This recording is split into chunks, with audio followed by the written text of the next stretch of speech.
CM Revanth Reddy మంత్రులు తనపై ఇష్టం వచ్చినట్టుగా మాట్లాడుతున్నారని ఫైర్ అయ్యారు మాజీ మంత్రి కేటీఆర్. ఇప్పటికే పరువు నష్టం దావా వేశానన్న ఆయన తనకు క్షమాపణలు చెప్పే వరకు వదిలిపెట్టనని అంటున్నారు. చేయాల్సింది మూసీ సుందరీకరణ కాదు, మూసీ గబ్బంతా ముఖ్యమంత్రి నోట్లే, వాళ్ళ మంత్రుల నోట్లోనే ఉన్నది. మొదలైతే వాళ్ళ నెత్తుల నిండా గబ్బున్నది.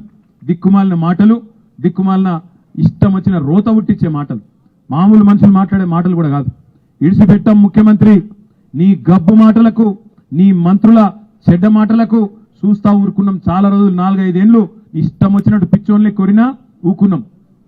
కానీ అలా బాధ్యతలో ఉన్నావు, ఇక నుంచి వదిలిపెట్టాం. ఆల్రెడీ నేను పరువు నష్టం దావా వేసినా, ముఖ్యమంత్రి మీద కూడా తొందరలోనే పరువు నష్టం దావా వేస్తా. ముఖ్యమంత్రి మీద వేస్తా, నా మీద అడ్డగోలుగా మాట్లాడిన మంత్రి గారిని కూడా ఇడిచిపెట్టా.